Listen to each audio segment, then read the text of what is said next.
Yes? Well, you're not the only one. 11 million tons of food are each year disposed in Germany. I want to show you a video that covers this problem.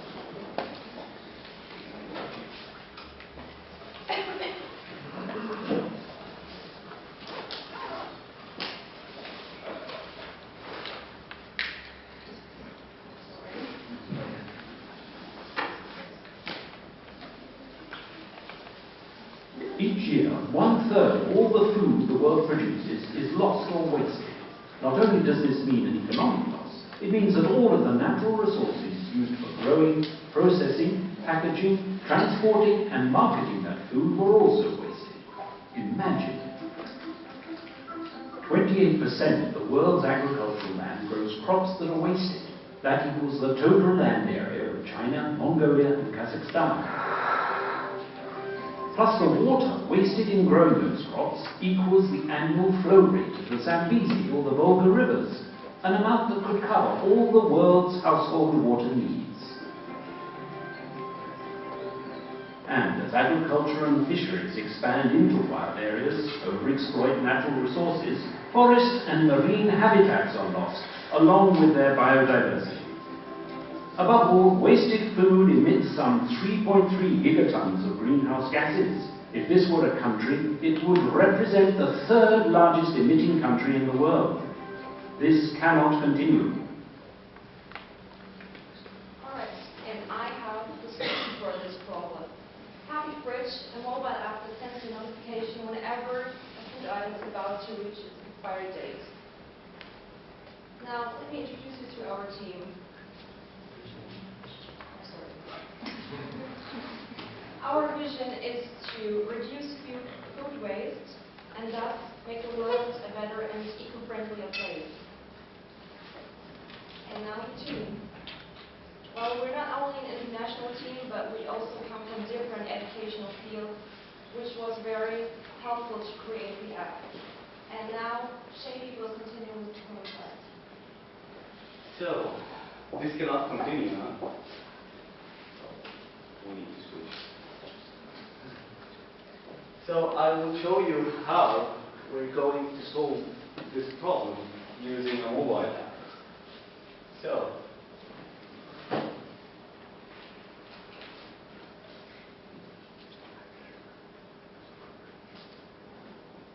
the app's called HappyFridge.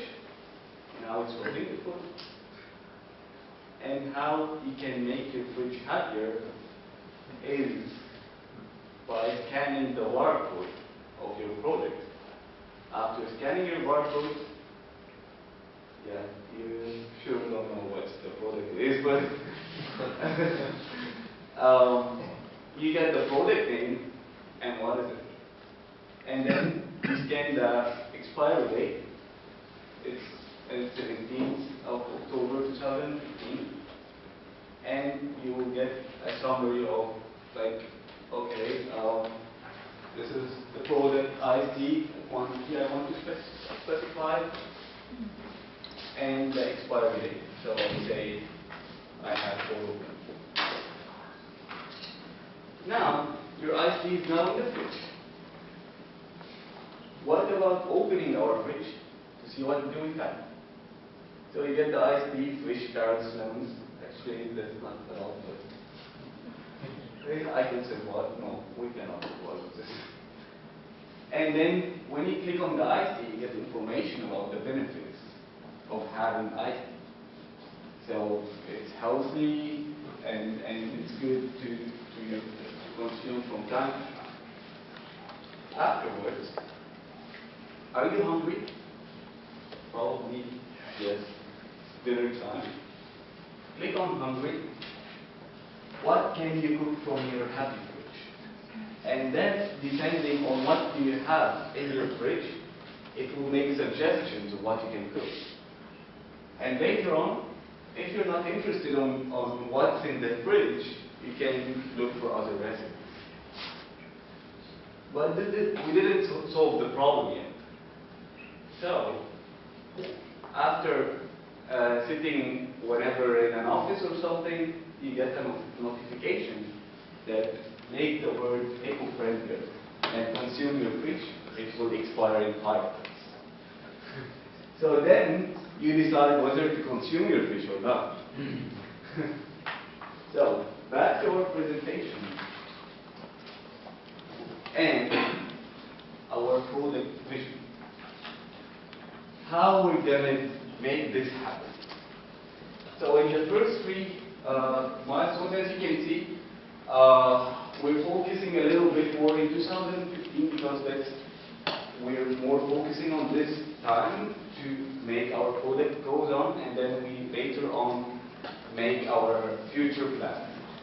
So in the first 3 phases, so it's in 2015, we are planning to release the first release in August 2015.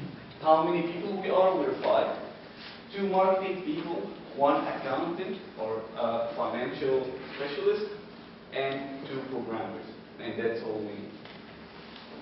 And for the testing, we're going to test and just go to the market and say, how will we like that? Will we use it, yes or no? Yes? Okay, that's good. Let's release it then.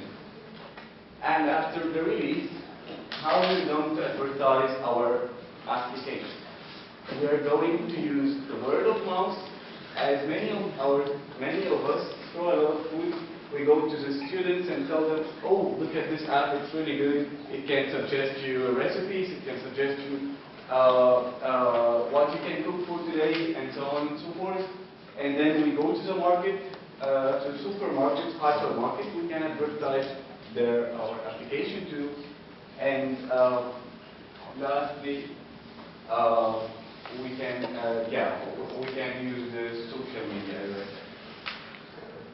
But this is what we call it a step to the future. We're not making a lot of money yet. We're just helping the environment to be better, and we're making marketing strategies and so on and so forth. Well, what about HappyFridge 2.0? And that's the big deal. The HappyFridge 2.0 is not only an application. We're going to have a partnership with the supermarkets and the hypermarkets to, instead of doing this manually, putting the products and the expiry date manually, once you go out to the supermarket after buying your product, it will be automatically in your application after doing an account. But that's not only. We have 2 more products and physical products. The first one is alarm clock, which reminds you that food will be expired. And why do we need this alarm clock? Because we need to target a new niche, which is the elderly people. The elderly people don't use much the smartphones. They're like, okay, I just want to call my daughter or my son, just make sure they are fine, okay, and let's go on and move forward. And the second product is the RFID. And the RFID is important for all of us. Why? Because once you go back home, you put the RFIDs to the product, and once you consume the product, you take the RFIDs, it will automatically be removed from the alarm. So, because you consumed it, there will be no alarm coming saying, okay, you consumed the fish, okay, I'm alarming, you have to consume the fish. No, that's not possible. And to make it more better and make more money is the big data. So the product is not only about the consumer, but it's about the business. Supermarkets and hypermarkets will definitely make use of the big data. We're creating analytics applications so that they can analyze how the products are doing. But not only hypermarkets.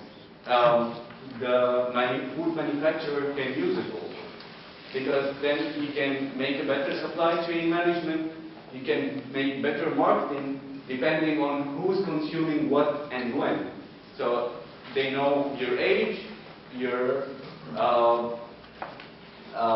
gender, when are you consuming what and when. But of course following the ethics rules. Third but not least, big data can help you as a student and as a businessman to eat the food that you like, depending on what products did you buy before, and depending on how much time do you have, because usually the students would like to eat something fast, or businessmen would like to eat something fast. So depending on the analysis of the products you consume and you vote, it will give you suggestions. Now with Ariana. Thank you, Shane. Well, with respect to our business model, we plan to start with, in year 2 by generating revenue from the subscription fees from our users, and on the other hand, of course, from the sales of our alarm devices. And of course, in the long run, what will be most significant will be our revenue from our big data. And this is really a big thing, because some examples in the industry which are very successful in generating huge revenue from big data are companies we all know, like Google, Facebook, or here in Germany, Payback. So, and finally, well, in the beginning we plan to generate revenue through advertising. And this is also very interesting, because the smartphone market here in Germany has been growing, and today every second person in Germany is using a smartphone, so more than 40 million users. And well, the number of apps that are sold is expected to more than double from 2013 to over 2018. So really huge growth potential. And next, we will have a look at our SWOT analysis, emphasizing our company's internal strengths and weaknesses, and the external opportunities and threats. Well, it can be seen that for HappyFridge, our internal strengths are, of course, our user-friendliness, which sets us apart from other apps, as you have maybe seen in the prototype, or have really very put user-friendliness at the heart of our product. And other important things are that our app will be used on both Google and Apple operating systems.